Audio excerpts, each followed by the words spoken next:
Welcome to Season 2 of Difference Talks, brought to you by the LaBov Marketing, Communications, and Training Team. Our guests are inspiring people who share their stories of brand differentiation. Based on our book, The Power of Differentiation, our goal is to inspire 1 million people with the message that winning hearts and minds are the first step in growing market share. Now, on with the show.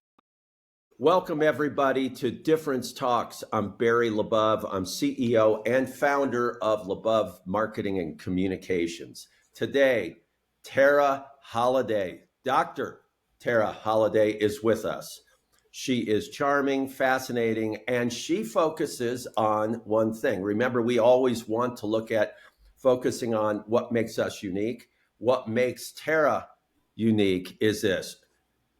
She focuses on helping others overcome imposter syndrome, which, by the way, if you look at the statistics, imposter syndrome affects maybe up to 80% of us. And it could affect all of us to an extent. So Tara is going to share that with us today. She wrote a book that's fascinating called Outsmart Imposter Syndrome. Outsmart Imposter Syndrome. It's a bestseller. We're really fortunate to have her today. Tara, tell us a little bit about yourself and welcome to our show. Thank you very much, Barry. Yeah, so I've been focusing exclusively on imposter syndrome for the last 9 years. So I've got 25 now, years experience as a holistic therapist and transformational coach. But my focus is to help people change what I see as the biggest block in getting them to perform the way they want to, the way they know they have the capacity to, and just basically get out their own way. All right, we're only a minute into the show. Please, just in case somebody doesn't know what it is, or they've already come up with their own description, what is imposter syndrome, Tara, and who most likely is affected by it? What type of person?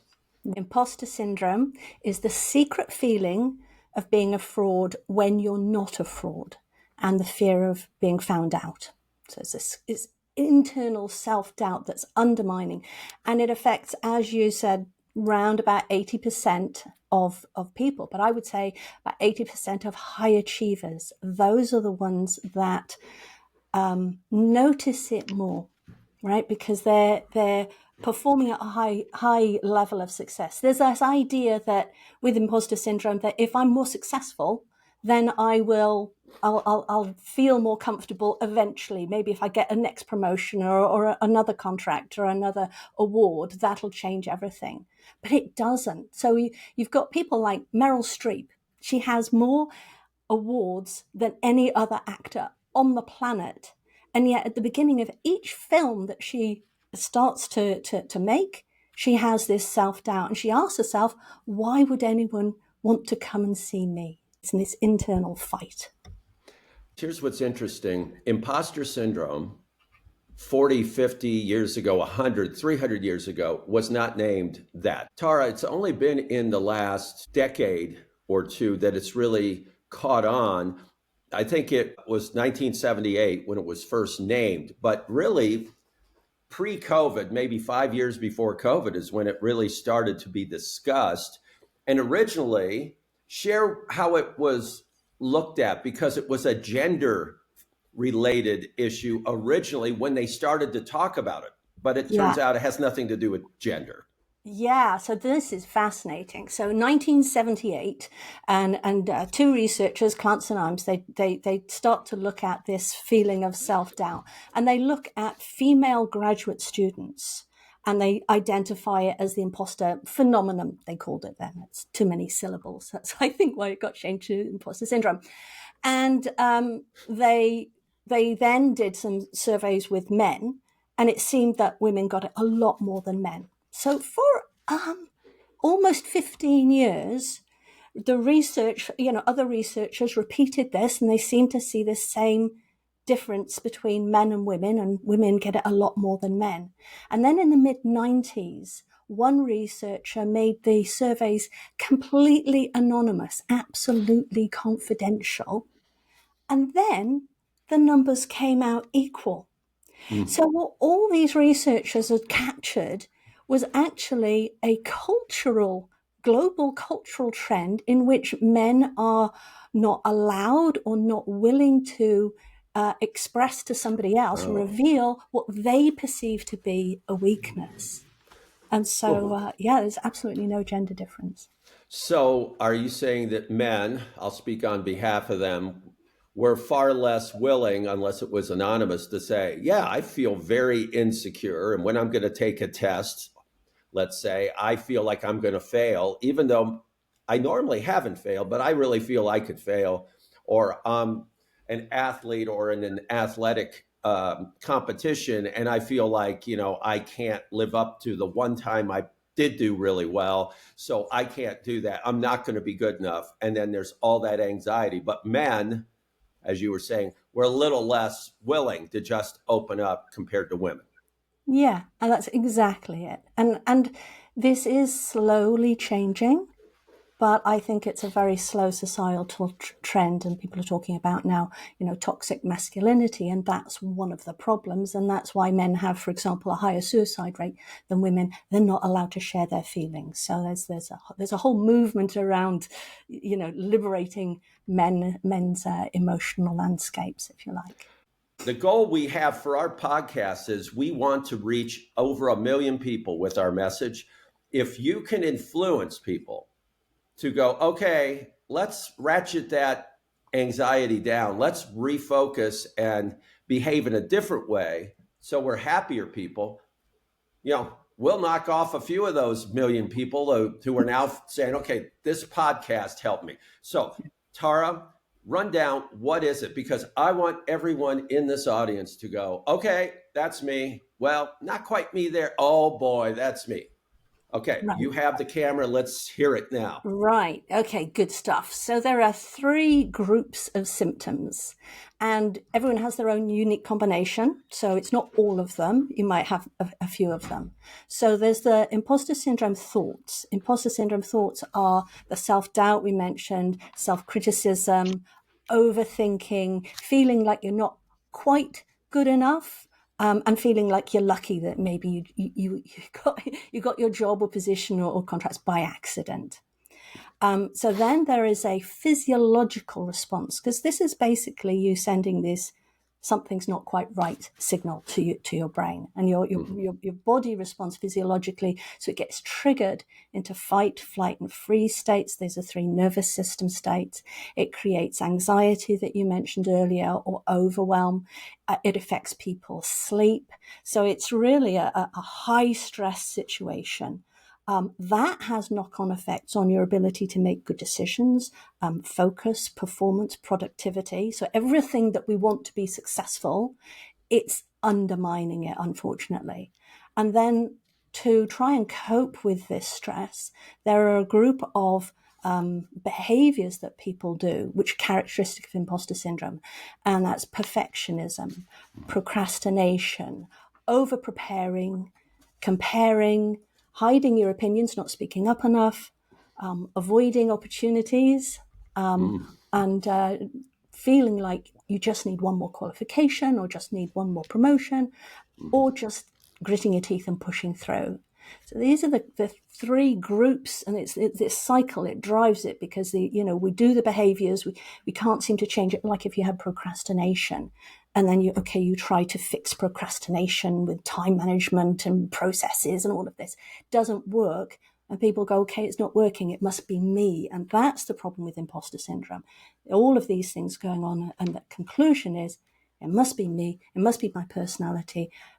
I'm different. There must be something wrong with me. I don't belong. Yeah, and what I'm hearing, so I'm checking with the doctor here, the world famous doctor, because you would know better than me, not only when we feel that, or I feel that, that's wrong, it's sad, it's unnecessary, let's say, but my response to it may further fuel how poorly I feel about myself, because I'm running away from the issue, or I'm avoiding, or I'm taking too much time, or I'm going, I need to go back to school and get one more degree. I Yeah. need to do one more thing and then I'll be ready. And that fuels the feeling of inadequacy. So how do you set out to help people in this? Right. So I don't address the symptoms. The symptoms have a root cause, and the root cause turns out to be identified back in the 1950s, a belief, an unconscious belief that your worth as a human being depends on what you do. If you do something good, you are good. If you do something bad, you are bad. And this is pervasive across all of our society. And this belief is showing up in high achievers as imposter syndrome. So my work, I run a 90-day program that changes that fundamental belief, and then all of the symptoms just fall away because the driver is gone. We've cut off the fuel to the fire, if you like. And one thing, I don't think I've done a good enough job so far in this podcast. Everybody, and I'll turn back to Tara, but everybody, if you have any of these symptoms, which I do, it is not because you don't really have any drive and you don't care. It's actually, and I'm turning it back to the doctor, it's because you do care, you do have drive, you do want to do better, you do have ambition, etc. Correct, Dr. Tara, or not? The brain actually identifies it as a threat, just like a tiger in the room, because primitive caveman times, the threat of social isolation, to be rejected, not good enough, not found to be worthy, meant that you could have been kicked out of the tribe and then we wouldn't survive. So it taps down to a really primal, must not be rejected feeling. You talked about identifying that in ourselves. Share, if you can, some examples of how we respond. One of them you mentioned in your book that I read was, let's say you perform well on a test or at school or at the company or at the golf course. There's a fear that, wait a minute, I'm not going to back this up. I can't do that. I was lucky. I now everybody expects this of me. I wish I never performed that well at the golf course or on the test. Can you share some other responses that we have as humans so that it may touch a little nerve with some of us? Because when we start to talk about what we can do about it, we can address those things in ourselves. Yeah, so what you were talking about there is the perfectionism, right? So you ignore, in your golf score all of the excellent ones, and you just focus on that one shot that missed and went into the sandbank or something like that. And that perfectionism, that focus on what's not there, is really that's one of the coping behaviors in the imposter syndrome. Yeah, I had a world famous golf technology leader on, and he has a company called Arcos Golf. And one thing you just said kind of struck me, and his name is Sal Syed.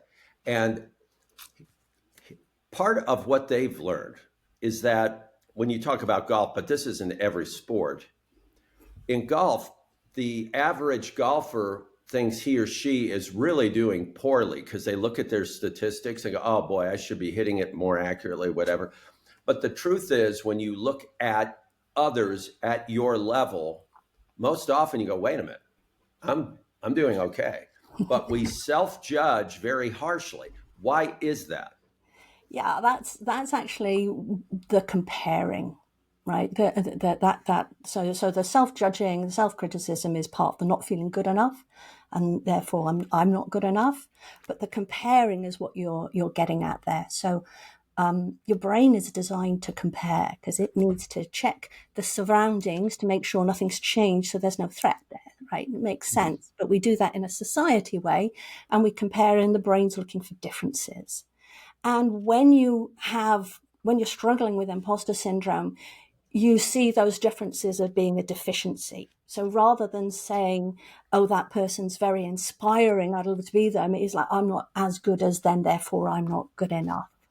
So one thing, and this is probably the quickest tip I have for anyone with imposter syndrome, is when you notice yourself comparing, because you can't stop it, when you notice yourself comparing, start to consciously look for the similarities. How am I the same as that person? What do we share? What experiences, what, qualifications, what history, what qualities do we share? And the more things that you can find that you're similar with, then you'll feel more like them. You'll feel more like you belong, and you'll feel like you're not different, like you'll feel included. And we're talking about differences. This is how you get to feel included.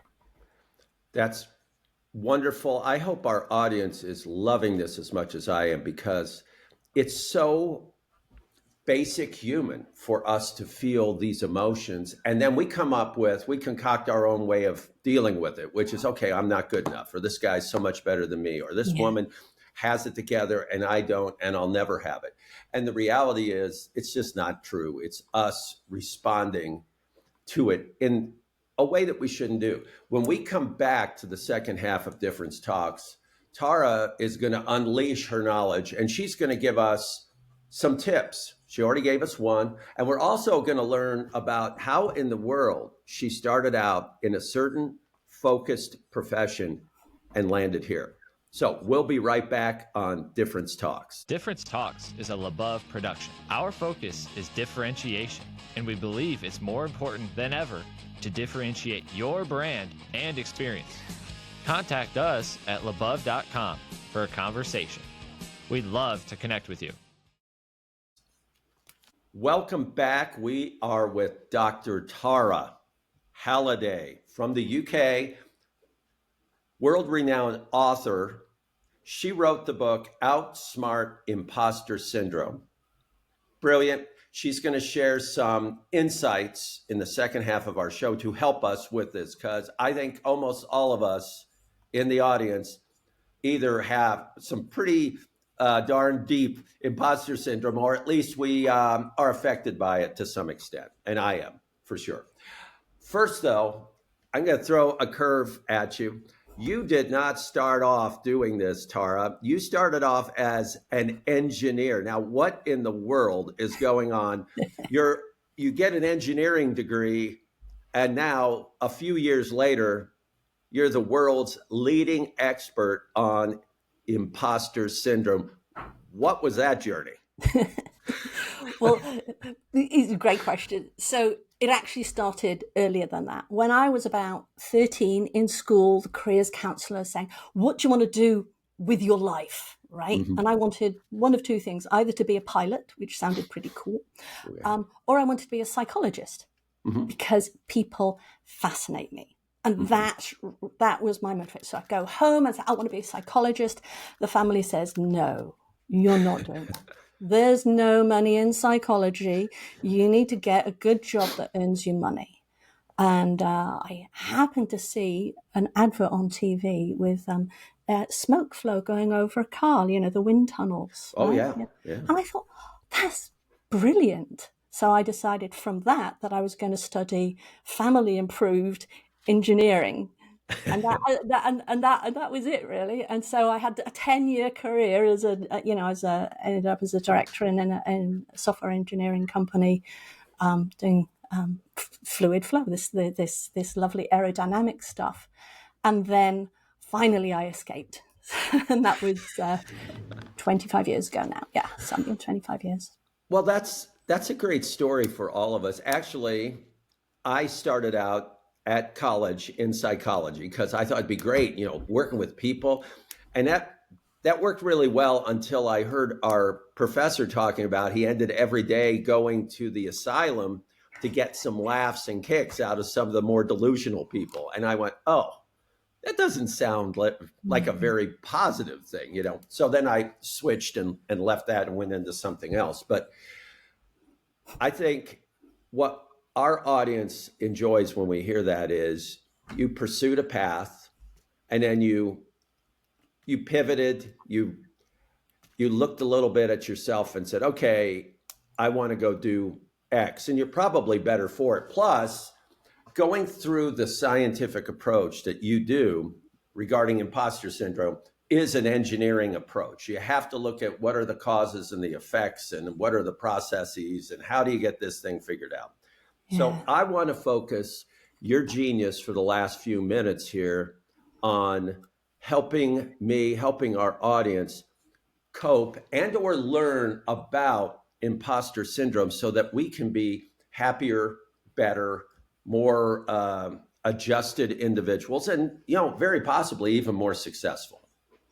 The root cause of imposter syndrome is this belief where who we are and what we do are the same in our brains. And it's from something that's, it's something that we didn't separate when we were about 2 or 3 years old. So it's not down to trauma. It's not down to, a nasty school teacher or bad experiences or anything like that. We just didn't separate those two concepts in our brain. And so to get rid of imposter syndrome, we go very systematically and separate those two concepts in our brain. And there's a lot of science behind how we do that, which has only really come out in the last 10 to 15 years, that we can actually do that. So what you're looking for, if you were just, watching yourself, self-awareness, is you're looking for any times that you mix up who you are with what you do. So if someone says, what do you do? And rather than, and we say, I am a doctor, rather than I do doctoring, right? We ask little kids, we don't ask them, what do you want to do when you grow up? What do you want to be, right? And we tell kids, we tell the dog, good girl, good, good girl, right. Bad dog, right? Right. So that it's that mixing together of our worth and what we've done. So the more that you can consciously separate that out when you're talking to your kids, your employees, and talking to yourself, that's helpful. That's a good start. So what you're saying, it's interesting. Instead of what do you want to be, I want to be a fireman, whatever. Okay. You're saying, what do you want to do? Well, I want to help people. Yeah. Right. Which is different, because then maybe I don't judge myself on how good of a fireman I am compared to the next person, but I am helping people and I am doing things that are valuable. Exactly. And there's another concept that's quite related to that. So in terms of, you mentioned the comparing, better at something doesn't mean better than, doesn't mean you're a better person. So that's another place that you can spot it. My background originally was music, and perfectionism in music is not healthy because you cannot be perfect. And in some cases, and I have this in my book because I always found this fascinating. In some cases, when somebody has made a mistake just playing their guitar, let's say, they found something that sounded beautiful. Yes. And in that mistake, they created something great. But had they rejected it, because wait a minute, that's wrong. It's not perfect. Yeah. That beautiful opportunity never would have happened. Yeah. So back to you, we're talking perfectionism. Help me more. What else can I do? Where can I turn? When I'm starting to feel these emotions, what am I able to do, Tara, to alleviate them? Or, in a way, almost, I'll throw this at you, see if this is accurate. Maybe even forgive myself for feeling this way. What can I do? Yeah, so there's several things you can do, because the layers of this is when we're doing all these behaviors, the assumption that it's us, the assumption there's something wrong with us, the judgment which feeds into the self-criticism. So if procrastination is the thing, the way imposter syndrome is showing up for you, when you notice yourself procrastinating, rather than berating yourself, criticizing yourself, see it as an indicator that you are stressed. So the physiological stress is probably the easiest way to manage. When our nervous system gets triggered, this is the cascade of everything. So I've got a 3-step process that I teach that's the very first thing I do in my program, number one, to get the nervous system back to being calm. And that gives you back that gives you back a lot of balance, and you're less likely to do the coping behaviors. Can you give us an overview of that 3 steps? It's probably something we can't do during a podcast to its fullest, but is it just a little overview? It's fascinating. Yeah. So when the nervous system is triggered, it changes the blood flow in your whole body to allow you to fight or run away, and so and it also takes the blood flow away from your brain, and that's why we can't focus. So on productivity is lower. So the first thing you can do is shake out, shake your whole body, stand up, shake your hands like you're flicking thick mud off it, shake your back, shake for a couple of minutes. This helps rebalance the blood distribution, so the blood goes back to your brain, which is a good thing. And the second thing is a particular kind of breathing that the special forces use, which is a box breath, which is breathe in for 4, hold for 4, out for 4, hold for 4. Go around that signal a few times. And what that's doing is that very tight control of your diaphragm is feeding back to the nerve that's involved, the vagus nerve that runs through the middle of the body, the one that gets triggered. It's saying, okay, it's safe, right? Danger over. And then the third thing you do is like tune into the world around you. Look around the room, and what can you see is blue. Right? Count them up. Stroke your arms. Listen to sounds. What can you identify? What you're doing is you're pointing out to your brain that there isn't a tiger in the room. There isn't a fire. You're safe. So it's three ways that you calm it. So that's SET: shake, exhale, and inhale, and tune in. I love that. You really got me on the third one, where you're looking around the room, or it could be outside. You're looking around. If you're a baseball player, you're looking around the stadium and looking at people. But you're doing that because it's helping to get into your primitive mind that, hey, there's no tiger, there's no lion out there ready to jump you. You're okay. Yeah. Because when we get triggered like this, stress hormones can circulate. They can bother you. This whole pattern can bother you for up to like 4 hours, right? And you imagine you get triggered twice in a day, and that's your whole day underperforming. Right? So what this will do is it'll bring you back to that calm state in just a couple of minutes, and then you're present, you're considerate, you can think well, you can process. So you'll be less tending to be driven to the perfectionism or the comparing or the thinking, what if I just get my second MBA? Right.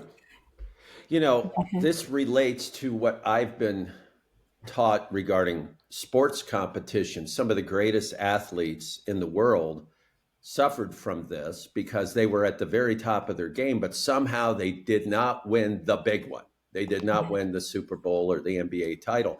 And their behavior was different in those performances at the top. Now, up to that point, they were superstars. Then something changed.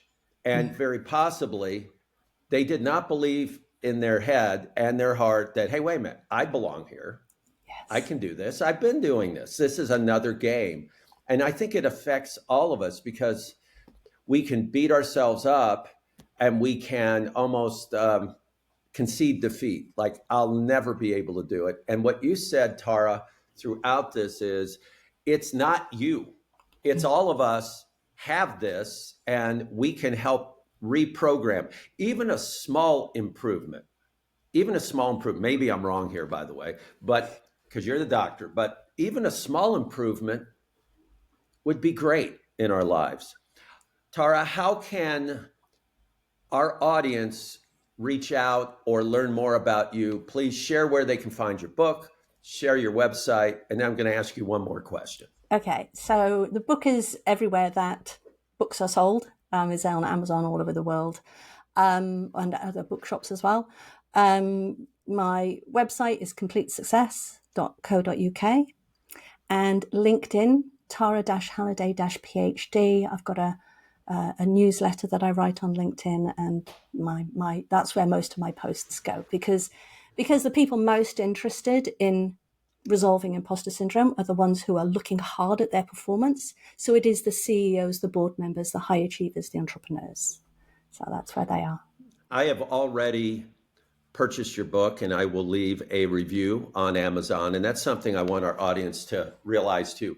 When we have these great authors on, please leave a review, because the algorithm loves you for it. And if you don't, if you just love the book and it's great, the algorithm doesn't think you read it, and it also doesn't think you liked it. So you got to get there and help out there. So Tara, that's great. Final question. Yes. When you get home and it's a day where you feel more energized than when you went into work or began to work, if you're working from home that day, what's happened? What is that day for Tara? Yes, that's lovely. So as any small business owner knows, there's working in your business and working on your business. So there's, filing the tax returns is not fun. Doing the admin is not fun. That doesn't feel good to me. That's just, I have to do it. Right? The joy for me is in my client sessions, because my program is like little miracles every day. It's a momentum program. We see changes. And so I see changes in people's lives every single day. I witness miracles in people's lives, because it's a transformational program. When we change that little belief that our worth and our actions are the same, when we change that to separate them, everything changes. The way that the relationships change, the relationships with the family, the kids, as well as at work, the way they show up, they step into their leadership power. So they're fabulously talented people blossoming, and it's an absolute joy. And that, I know, I've helped make the world a better place. Dr. Tara Halliday, I love this. Little miracles every single day. You gave us a few potential little miracles today in our podcast. Folks, I hope you enjoyed Tara and her pleasant, positive, reassuring tone and that amazing intellect that she has. So until next time, let's make sure that we're making a difference like Dr. Tara is.